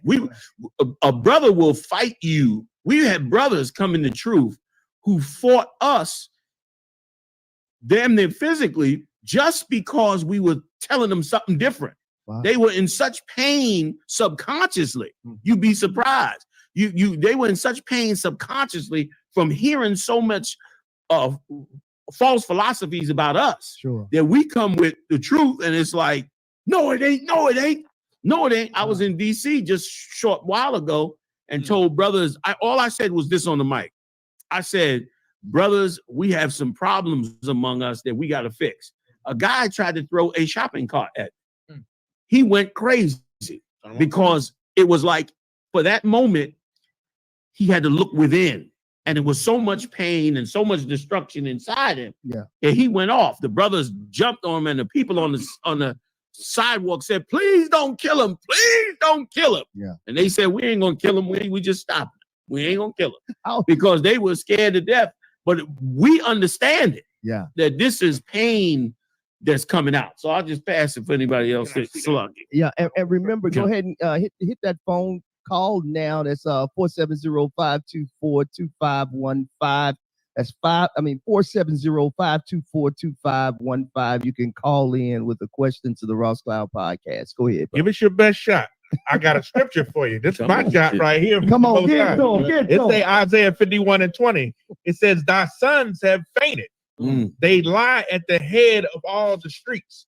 The head of a street is the corner. That's where you find the ISUPK. Yeah. Because our sons are there. Yeah. You understand? They hurt and they fainted in this society. It says as wild as a wild bull in a net. You understand? They are full of the fury of the Lord, the rebuke of thy power. You understand? You understand? That's why you got to find us there, because these scriptures have led us to do everything to rebuild our people and put us back on the map. You understand? Yeah, I love it. I love it. Domination. Listen, I'm telling you, the way y'all hit the corners, man, it put me in the mind of John the Baptist. John the Baptist didn't spare nobody. He sure did. He was rough with it. He was rough with it. So I do not understand why there's so much. But go ahead. Go ahead. Just to add to what you're saying, I'm coming right now to you. Sure. That's such a heavy point in this. Yeah. That we have, because of today's society, we have such a misconception about prophets. Yeah. That prophets of God are not soft-spoken men. No, they're not. Christ said, "He that wears soft raiment live in king's house." Yeah. So you know, man, if you're looking for a cat with soft raiment, you got to go in the king's house. But if you're looking for a prophet of God, he gonna have that rough garment on like John had on. That camel hair coat. Yeah. You know what I mean? Yeah. That camel hair, if you ever touch the camel, that hair is very coarse. You know what I mean? And so the prophets are hard men. Very much And so. that's how they come. But they can, they can Yeah. parlay any way they can. It's a Yeah, lot and the of- prophecy won't lie. I mean, there you the go. Revelations, it said it would be that way. That's right. So, we have to understand exactly what we see. Exactly. And understand what's happening. That's right. The spirit of John the Baptist is out That's right. here. And it's real, and it's real sincere love. It's like we don't I swear it understand is. I swear it sincere is. love and sincere care. Yeah. Go ahead. Go ahead, brother. No, Yeah. appreciate y'all. Yeah. But I think a lot of times one of the words that's always used to frame us is radical. But I think that radical problems call for radical solutions. And what I mean is the crack epidemic was radical. And at once upon a time, it was a conspiracy that they flooded the ghetto with cocaine and crack. And now you understand that conspiracy's not only been revealed, you got Tom Cruise playing the pilot that's flying them in. They're double profiting off of it. So it's like when you see how hard that hit us and how hard we got rocked to sleep, you need that alarm clock. And sometimes because we're so diametrically opposed to everything that they've done to us in this oppression, it comes off as rough, but it's like, look at our environments. Look at where we come from. Look at the condition of the ghetto today. So you're gonna need something as hard to push back against that, and that's why we are that solution. I don't know why it's such a hard pill to swallow the way music is today, and what we see happening right in front of our face. I guess it's okay for our kids to enjoy that, but we reject this right here, which is really bringing shedding light and truth. So true what you're saying. They're not sparing us on that rate on those songs. They're not sparing us at all. What I mean? Ain't nobody worrying about how they speaking. You know what I mean? In no kind of way. They trying to find new ways to be more raw. You know what I mean? So what you're saying is so right. I just want to add. Add that in there. Listen, you so right. You so right. And it's the elephant in the room. Like you bringing out the elephant in the room that nobody wants to say it. But I mean, it's proliferating right in front of us. You so right. Man. And you so taught us also, where you say if you want to see Black people's situation in America, you read the book of Exodus, right? And the book of Exodus shows you that Black people, right? Israel on a whole, right? Ezekiel say the best, right? Where he says in Ezekiel 3 and 7, but the house of Israel will not hearken unto thee, for they will not hearken unto me. For all of the house of Israel are impudent and hard-hearted. Meaning these people, the Lord opened the Red Sea for them, part the Red Sea, part I think the River Jordan also too. And they still turn the back on the Lord is because we hard-hearted. And as a culture, as a people, you can't deal with us as you will deal with any other nation. We're different. You understand? Our kids, they're different. You can't grow your child up like how a American or a white person will grow their children up. It's totally different. Right? And he went, the Lord went on to say, behold, I have made thy face strong against their faces, meaning the prophets. He made the prophet face strong against their face. When you go out on the streets and you meet brothers and sisters, they're full of pain. And they're going to meet you with that pain. And the Lord said he made your face hard against their face. Right? And strong against their face, and thy forehead strong against their forehead. Meaning you're gonna have to stand up and really, you know what I mean, be tough. You gotta be tough with them. You can't, you know what I mean, you can't tell Black, you know what I mean, you can't talk to Black people in the way they are destroyed, the condition they're in, right? You can't talk to them soft. You have to go out there and lay to them. You gotta basically shake them up in the spirit. You gotta shake them so they could hear what you're saying. Because if you say it any other way, they're not going to accept it. You see what's going on in Christian church. It's you know what I mean, it's total opposite of what the Bible is saying. Like their face is not hard against the people, the congregation. Right, the opposition of the congregation. Yes, you understand? Like when you really read this, a prophet job, it's it's perilous. The best way I could put it. It's where you're gonna have to be hated. But loved by the Lord, nonetheless. That's the give and take of being a prophet. That's all. Good point. And that's why I said that earlier. Everybody's not built for this. Yeah. But there are a select few. You can be trained though. Yes, I'm you sure can. Yes, you If can. you get around the right environment. That's you can right. be You trained. could. It'll rub off on. Yeah, it'll rub off on you. Just like all the bad environment has rubbed off on our young men. You come into this truth, the right environment will rub off of you as well. You know what I mean? I never believed when I was first learning this. Real quick, Cap, I'm coming to you. I never believed, you know, even though my teachers were telling me this, I didn't really believe that I could get young men to come off this corner and come teach the Bible. It was like, I was enjoying it. I said, well, I just add the knowledge to myself. But when I started to see brothers come in doing it, I said, oh, snap. Yeah. It is possible. Yeah. And so it definitely, you know, righteousness is contagious too. Yeah. And if I could, last quick point, Cap, Black men need to be able to feel unguilty finally. Right. You know what I mean? Like a ton of all these captains will tell you, the young men come in, the police pull us over, or police come up to us, brothers automatically feel like a criminal. Right. And we got to tell a young man, you didn't do nothing wrong. Yeah. You didn't commit no crime, brother. Keep your head up and answer that man straight up because you didn't do nothing. Right. You know what I mean? But we cowering in such training from them. So you're right. Young men need to feel unguilty. They need to feel that I can step up and do the right thing. I've done nothing wrong. Yeah. You know what I mean? And so I didn't mean to cut you off, Cap. Go ahead, two stories. One story, what Captain I brought out about our faith should be harder than theirs, right? In Harlem, New York, 125th Street. We had camp one day. I always tell this story. And Captain Taiwan, I mean, it's a sea of Black people angry at us for just teaching the Bible. Because what we do that's different than the Christian church, which everything that we're doing outside of the so-called white man, every fault in the Black community belongs at the doorstep of the Christian church, period. Yeah. And so what we make Black people do is face themselves on the very same corner that they're on. And here's the heavy part. If Black people on the corner selling drugs, you know, that's just business as usual. Yeah. Ain't nobody gonna say nothing. No, that's the way it's supposed to be. Yeah. Now we come where the church won't go. Yeah. To the very same corner that they're on, saying that you cannot do that.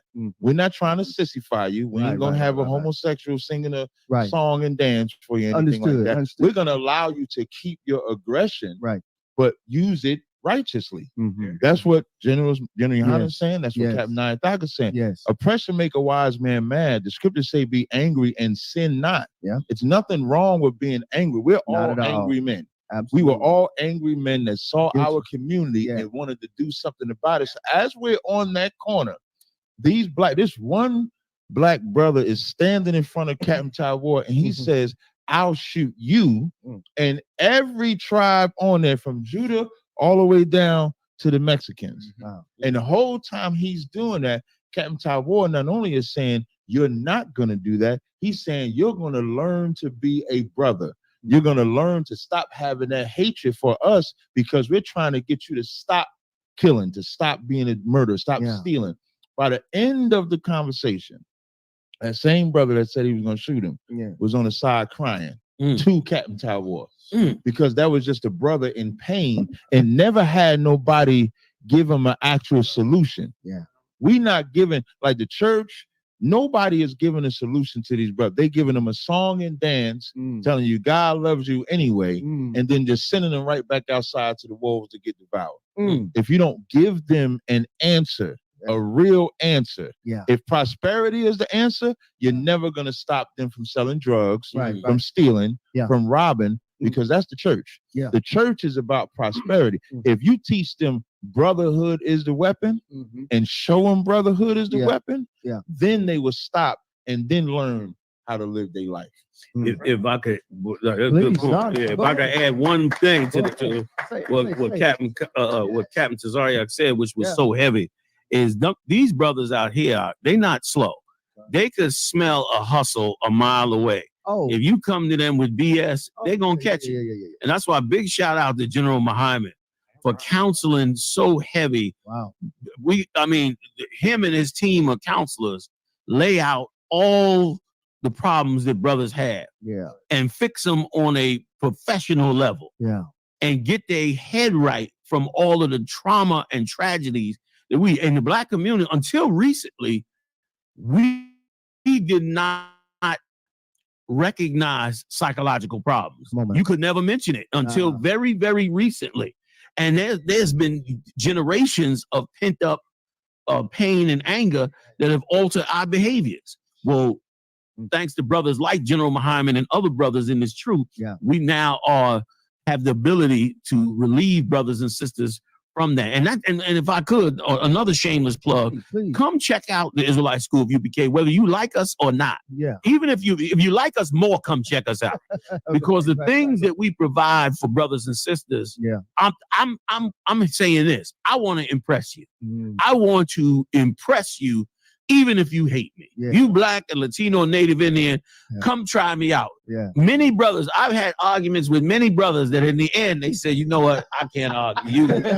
You right. You try, you can because you know what I found out, Roz, that just sticks with me is that no Black person can deny true love from other Black people. No. It's so rare. It's so rare that you cannot really, you'll hate us, but you be like, damn, he did care for me. He did look out. You know what I mean? He is saying what's right. And yes, I did go through that. You right. You know what I mean? And that is wrong. Like the things they know is wrong. You can't deny true love, which is what Christ was built us on in the first place. Come on, man. So, I mean, we should have so much more of it. Among us. That's what he said to build on. You know what I mean? Love the Lord with all thy heart and love thy brother as thyself. He said all the law hang on that. So let's hang on. Let's hang on. I'm gonna tell you. To add that. This is beautiful. I'm glad that we were able to have this conversation, General Yahanna. I want to have you come back again, Joe, because I really want to do another one. Okay. And then we really gonna go hard in the paint. Yeah. I really just wanted them to meet you and the God, brothers and kind of drop some jewels and some knowledge. For me, I'm all about building blocks. And then we build these blocks so we can get all the answers we want, because we didn't even get into the government piece, but I want to. I'm probably gonna have me some security outside. Have me some extra brothers out there. Make sure they understand, right? Understand the assignment. Right. Understand. Right. So I'm working on some things in the background so we can make this happen. So I can do that, because I'm gonna have some other folks come in from a government sector. I don't want to spill too much out. Right. And I want them in here. And so I'm so we can really that's gonna be heavy. Get to the nitty gritty of this thing. I think this is the kind of dialogue we need to have, because a lot of times we don't get a chance to face those that are actually in power and those that are really willing to sit down and actually listen first. That's right. Let's hear. Let's listen first. Let's get a perspective here. Let's understand what's really going down. Exactly. Because sometimes if you don't hear from the heart of the men and women of our community, then you don't have a clue. This is true. And what you're doing in our communities, what the full team, the brothers are doing in our communities, I don't even think they understand how far this stretches. Like, very heavy. I'm finding that out. You're right. Like as I continue to delve into it even more so. Right. These roots y'all running deep. That's right. That's right. You're right. It ain't a game. That's right. And when you get together, it's soldiers. That's right. But we coming in love. We gonna help you, and we gonna protect you too. That's right. But we gonna lead you the right way too. Exactly. We need that. Oh we man, need that shining light in our society. So much evil out here on today that can plague us in a second, especially if we're not strong enough.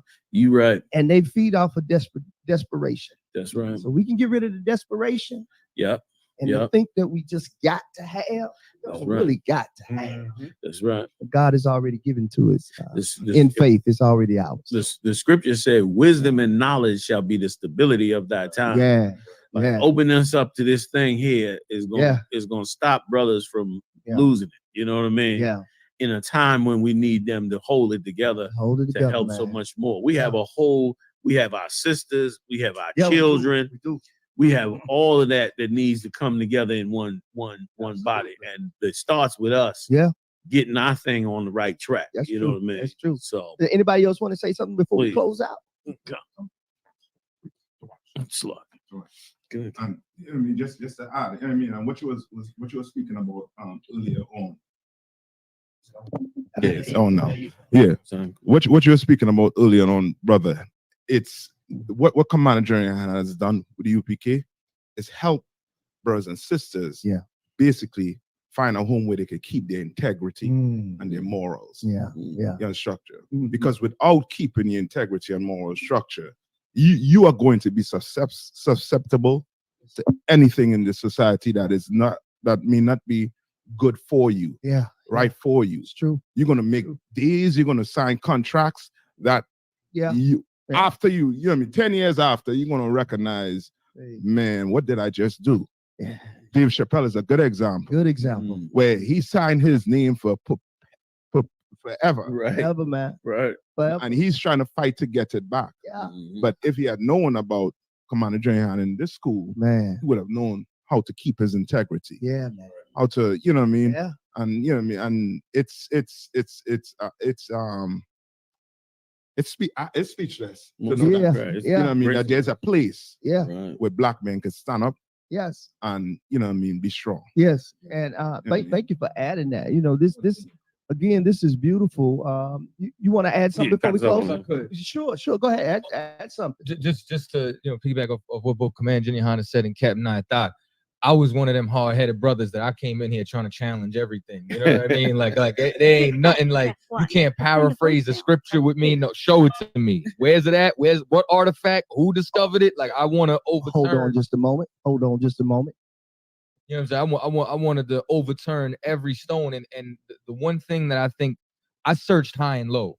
I read the Tibetan Book of the Dead. I went into Islam. I went into New Ageism. I Buddhism. I was trying to find a way home. And this is the only place that I not only got my aunt. This is a place they didn't just tell me just pray on it when there was an issue. You know what I'm saying? It's more to it. They helped me solve the issue. Somebody got in the trenches with me and was like, "We gonna figure this thing out together." You understand? It helped me solve my issues.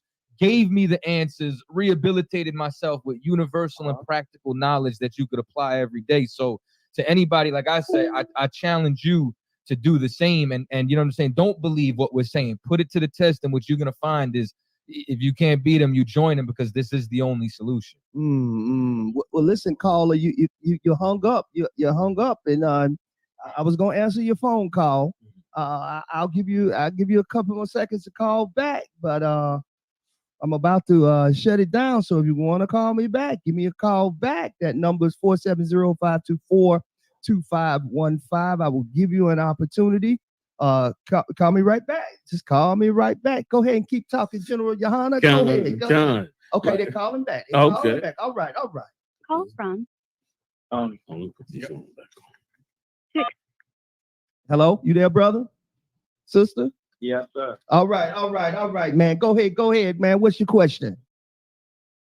Hey, first and foremost, I want to give all praise, honor, and glory to the Most High God, Yahweh, and I do so in the mighty name of His only begotten Son, Yahweh Shah. Shabbat Shalom. I wanted to ask the brothers, I was speaking to other brothers in the I.S.U.P.K out of Philadelphia who've been respectfully and gracefully bringing me into this truth. I really appreciate it. I haven't had the honor to hear General Yahanna yet, but I'm waiting for that appearance. But I've been, being, I've been having a dialogue with General Muhammad and other brothers in the I.S.U.P.K also who definitely been giving me great wisdom. I am still a little kind of confused about the Sabbath and how to keep it holy. They were saying that the Sabbath is Sabbath is made for man and not man made for Sabbath. So I was asking, my question is, if I didn't have water, or if I did want to go and, you know, maybe buy something to eat, a breakfast sandwich or something, because I didn't want to eat a bowl of cereal. Would that be breaking the Sabbath, or would I be still in righteousness and not sinning and breaking the Sabbath if I did that? Okay, that's a very good question. The question, in case anybody didn't hear it, was, you know, would he be wrong for doing that on the Sabbath? Give me the scripture where Christ's disciples went through the cornfield and they were pulling the corn, and he got challenged on. Thank you, caller. Thank you, caller. There's a lot of confusion. There's a lot of confusion, especially in the Hebrew Israelite world concerning the Sabbath day. The Sabbath day is a law. It's a law on the Sabbath day that you are to do no servile work on the Sabbath day. You're not to work on your job. You're not to, you know, get out there and rake the leaves at the house. You're not supposed to. It's a day of rest. The Lord made it so that we could rest and that we could, you know, replenish ourselves so we don't work ourselves to death. The Lord set up that day. However, there are many examples in history where we broke the Sabbath. And one of those examples are the very Levite priests. The priests work on the Sabbath, even though it's a law, you can't work on the Sabbath. But why do they work on the Sabbath? Because if they didn't work on the Sabbath, how could everybody worship the Lord on the Sabbath? So the priests had to work on the Sabbath. Also, King David was put in a position where he was at war. So he had to eat the showbread. He was fighting against a king that had turned evil and tried to kill him. So he ended up eating the showbread to survive. Okay, and he didn't just eat it, the priests gave it to him, who were not supposed to do it. Why did they do it? Because it was a matter of life and death. Another perfect example, just last night we closed out the Feast of Hanukkah. You know, right? You know, man, we got together on that. Well, what we didn't get to read in that whole story, because there's so much to it, such a beautiful historical record, is that the Maccabean brothers tried to keep the Sabbath because that was the tradition. But hundreds of people got killed because, of course, our enemy sat back and knew that on the Sabbath we didn't work. So that meant we didn't go out to war. So they turned around and came during that Sabbath and tried to slaughter us. So the Judas Maccabees in them said, well, guess what? We can no longer just rest on the Sabbath because these people are going to kill us. And because he made that decision, we got 100 years of peace and quiet. So leading up to our King Christ, people who come to you and try to challenge you for doing something on the Sabbath are really haters of the Lord and of your righteousness. And they came to hate on Christ the same way. I'm gonna have General Kubal read this scripture for you. Absolutely. And break it down, and I'll let the brothers jump in if they want to get in, because it's in this day and age when we've been in slavery 400 years, we lost our identity. We're impoverished. Most of us have to work on Saturday just to pay our rent. That's true. It is utterly ridiculous to try and chastise a brother because he goes and makes a sandwich on the Sabbath when we have to break the law to serve our slave master in many cases. You know what I mean? Let's read this. Oh, sorry. And again, brothers can jump in if they need. Matthew chapter 12, verse 1. At the time, Yahushua went on the Sabbath day through the corn. Right. So it's the Sabbath day. He's going through the corn. Okay. Which on the Sabbath day, he's not supposed to be laboring and picking corn. Go ahead. And his disciples were an hungered and began to pluck the ears of corn and to eat. And they began to pluck the ears of corn and to eat. You ain't going to tell me that you got rent to pay and you sitting at home on Sabbath saying, I'm going to keep the Sabbath. And you know you're going to be stressed to the max. You're going to turn around hating God for having to not be able to survive. Like, the Lord ain't a dummy. He ain't going to see you there struggling and say, struggle. You know what I mean? Like, it's ridiculous. Go ahead. Verse 2. They were hungry. These brothers were starving. Yeah. Go ahead. But when the Pharisees saw it, and they said unto him, Behold, thy disciples do that which is not lawful to do upon the Sabbath day. These are the haters that want to come and say, hey, it's not lawful for you to do it. Go ahead. Verse 3. But he said unto them, Have ye not read what David did See that? Have you not read it? Come on. when Go he ahead. was an hungered, and they that were with him? Verse 4. How he entered into the house of the Most High and did eat the showbread. Which in ancient times, if I could, Q, in ancient times, if you went into the temple, brother, and took a bite out of that showbread, you would not make it to the front door. Them Levites would do you in before you got to that front door because it was God's law. But David, they fed David because he was starving. Go ahead. Which was not lawful for him to eat, neither for them which were with him, but only for the priests. Go ahead. Verse 5. Or have ye not read in the law how that on the Sabbath days the priests in the temple profane the Sabbath? That's right. And are blameless. The priests have to go to work on the Sabbath, which is unlawful to do. It's an oxymoron, but it's the necessary oxymoron for them to do it. Go ahead. Verse 6. But I say unto you that in this place is one greater than the temple. Talking about him, Yahushua, our king. He's greater than the temple. Okay. He's the living embodiment of what a righteous king should be, whom we should follow. Go ahead. Verse 7. But if ye had known what this meaneth, I will have mercy and not sacrifice. Because he told this to Saul. He told King Saul, I want mercy and not sacrifice. In other words, you sacrificing, but not having mercy on these laws, statutes, and commandments, and the things I laid down to serve to save these people. Right. And he lost the kingdom over that. And so the Lord would prefer, you understand, that we have mercy. And these cats were using this law to be hardcore against Christ, trying to find a reason to chastise him. Go ahead.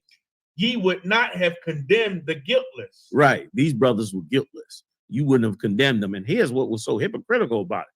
The Sadducees and Pharisees, who had totally destroyed our nation, sold us out to the Romans, yet they were chastising these brothers who were on the street grinding every day to wake up brothers and sisters and losing everything that they had, to the point where they in this field starving and like, yo, look at all this corn, man. We finally could eat something and started eating. Yeah. They were guiltless, but they were chastised. So for the brother to just, was y'all gonna add something? No. But for the brother who asked the question, don't let fake Israelites fool you. Don't let them gas you up and make you think, that you a sinner because you, or more. Here's what they really gonna do. They really ain't even gonna charge you. They're gonna charge me. They're gonna say, Yahanna said you could eat on the Sabbath. See, they in there, look at that food they cooking in there. They're gonna charge me for it because they looking for an accusation. That's all it is. But pay them no mind. You know what I mean? If you getting out here trying to do, you know how hard it is for a black man to even do something positive in this evil world, less alone to come up against all the forces. I ain't mean to cut you off, bro. No. Okay. So like, I'm agreeing with you. I got most like, you know how hard it is. You know how hard it is for me to raise these brothers up, man, out of the hell that they come from. Brothers with so much pain, psychological problems. Brothers been incarcerated, seeing horrible things. Brothers coming back from wars. Brothers have been abandoned by parents. Brothers in terrible relationships. Brothers, who missing their children. It's a myriad of problems that brothers and sisters go through. And these fake Israelites is gonna sit up there and say, look at General Yahanna. They over there eating on the Sabbath. That's against the law. Meanwhile, you don't keep the law. What about the law of thou shalt not put a stumbling block before thy brother? What about that law? What about that law that thou shalt not hate thy brother in thy heart? What about that law? Like, that's why Christ told them, you omit the weightier matters of the law. Right. What about them law? What about the law? What about when your king said, forgive thy brother 77 times 7? What about that law? No, don't nobody call them laws out. Don't nobody say you ain't holding to them laws. But you eat that piece of bread on that Sabbath. Oh boy, you a king sinner. Man, please. I You know what I love it. mean? Don't let them do it to you, brother. Go ahead, Love cuz. it. I wasn't gonna say it till you said the bread, sir. But this is just the one thing I want to Check know. the mic. Is it on? Yeah, it's on now. Sir. So this is the only thing I want. Since you said the bread, first thing I want everybody to know: Commander Yahanna is a priest and prophet of the Lord. Most Yeah. impressed. Anybody he poured Under our king. under our King Yahushua, you understand now? Anybody that gets oil poured on their head in here, they priest as well.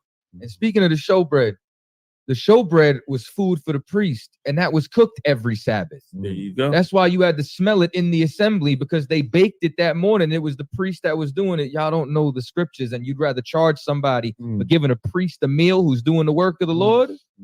Okay. So for that brother that called, man, go on and eat that sandwich, man. Stop playing with these guys. You know what I'm saying?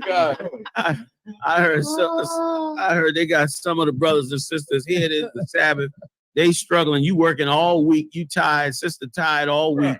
She get up Saturday morning. Now, normally her whole Saturday could be free to cook food for the week, pack her lunches, do everything she got to do. She got to now sit in the house looking at the wall. Can't turn the TV on.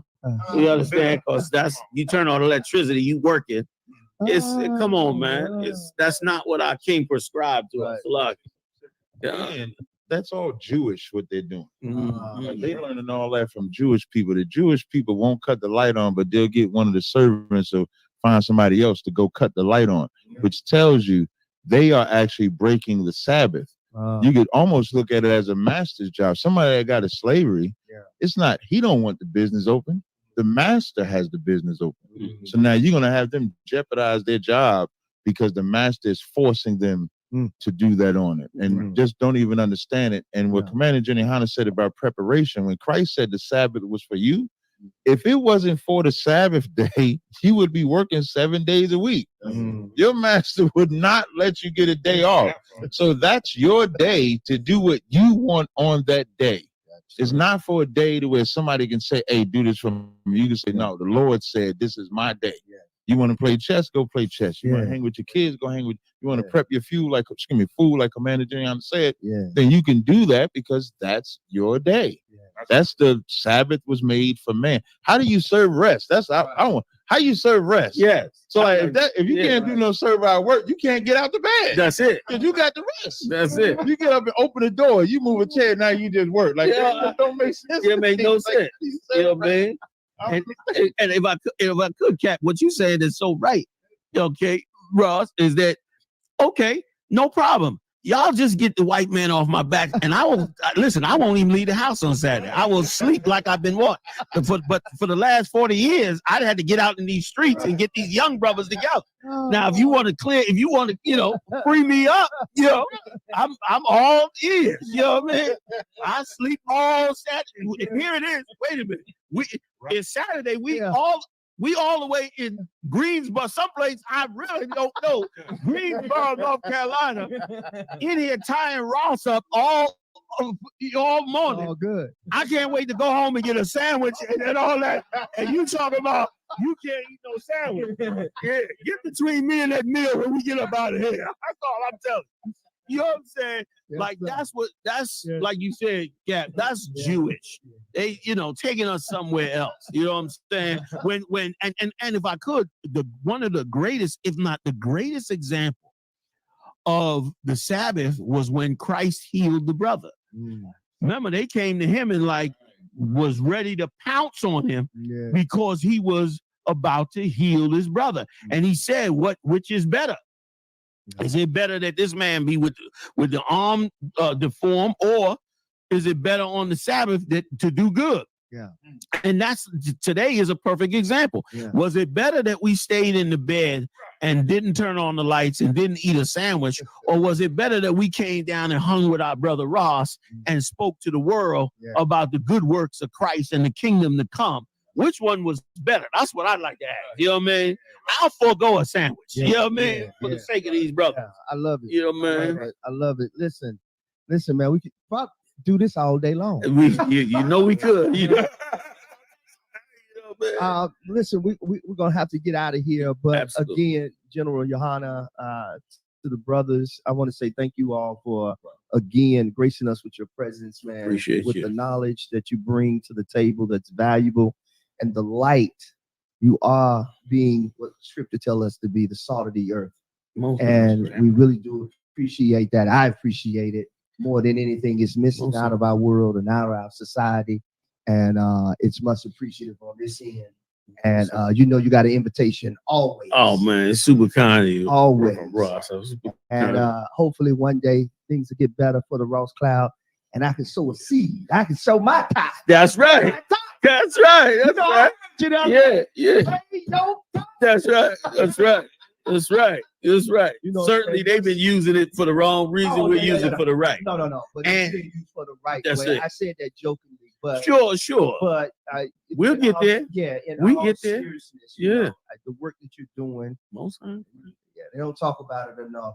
They just want to talk about other stuff. But the work that you're doing is not unnoticed by those of us that notice it. Most times, Christ. So you know it. Wow. So thank you again for for coming in. If you would, can you tell the folks how they can contact you, how they can be a part of the school, all of that in us closing? If you want to have some last words, go right ahead. Most High in Christ. First of all, of course, I definitely want to thank you again for having me back. Yeah. And I'm so thankful to the Lord that He has blessed you, because this studio is absolutely beautiful. And Ross is floating on a cloud. He ain't just missed the cloud. He floated on the cloud. You know what I'm saying? And getting it in and doing big things, man. Yeah. And I'm so happy to come back, man. The brotherhood and the atmosphere with you out has always been great. Thank you. You know what I'm saying? And you did a lot from, last year. I don't think I've ever got to express it or tell you, but you did so much to reach the brothers and sisters in North Carolina. Wow. For last year's Passover. Wow. And we had an influx of people from North Carolina, and they had heard your show, and awesome. And they were, they looked into it and they were moved by it. We almost got in trouble because we was over capacity last year in the convention center, and they was like, "What's going on, y'all?" And other people, again. Yeah, that's right. And other people heard it, and they the other man heard it. He was upset, and they called me up. And, what y'all doing? And who called you? They kept asking me, "Well, did the people down here ask y'all to come down here? What made you come down here? Why y'all here?" Yeah, they was mad as they could be, but hey, it had to come out. That's right. And so again, I'm very thankful. I'm thankful. That we're here. We're gonna have another one again this year. Okay, cool. The Lord's Passover will be April 20th. It'll be in Durham, North Carolina this time. And you could find us pretty much anywhere on social media if you punch in this acronym, I.S.U.P.K. Yes, if you put I.S.U.P.K. in YouTube, you're going to find us. Yes, you will. If you put I.S.U.P.K. in Facebook, you'll find us. Yes. And if you want to get in touch with us on the website, we're rebuilding the website, so forgive us, but you can get in touch with us at the website, which is ISUPK.com. Right on. All right. Right on. Beautiful. Right. Beautiful. And I'll go ahead and tell you this: any kind of anything you got going on, okay, just send it to however Iraq will probably. That's fine. You send it to him, and we'll make sure that we put it on our shows to advertise for you, man. Because it's bigger than just it's bigger than that. That's right. That's right. It's bigger than that. So anything that you have that you want to advertise, you got free range here at Ross Cloud. Correct. So just send it this way, and we'll do the advertisement on this end. We'll plug it in our shows. Appreciate it. And take a break, man, because again, this is appreciative. We don't do this enough for each other. We don't help each other enough. We don't spread the message of the good news. That's right. Much. And you guys, again, are the salt of the earth. And thank you again for coming. Thanks so much, bro. Absolutely. Thanks so much, Rob. So listen, I hope you guys have heard something today that can help you become a better you. Listen, I'm Christopher Ross. This is the Ross Cloud Podcast. Listen, you can follow us. Make sure you go and like and subscribe to our page, the Ross Cloud Podcast 7722. Make sure you like and subscribe to our page. Make sure you check out our other collab page, the Ross Cloud Podcast. It's the Mix Network Ross Cloud collab page. Make sure you like and subscribe to our page as well. make sure you, for all of your media needs, you can check out the Mix Network LLC. That's www.mixnetwork.llc for all of your media needs. Listen, we really do appreciate you. We thank you again for tuning in, and we hope that you guys again thoroughly enjoyed this show. This was totally about knowledge and power and understanding our purpose in this world and what we're supposed to be about. I'm all for it. I'm all about it. And shout out to everybody that's making comments I'm really appreciative to the brothers and sisters that are connected with you, General Yahanna. They really are pouring in some love, and I don't think we've seen this much love.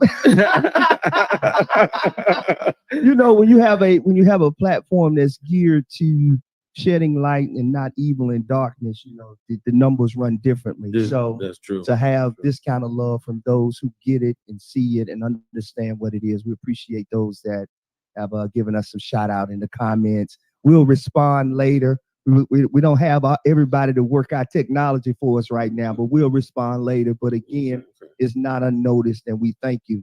So listen, I'm gonna get out of here, and we're gonna close it out, and I'm gonna enjoy the rest of my Saturday. Thank you guys again. I'm Christopher Ross. Peace. All right.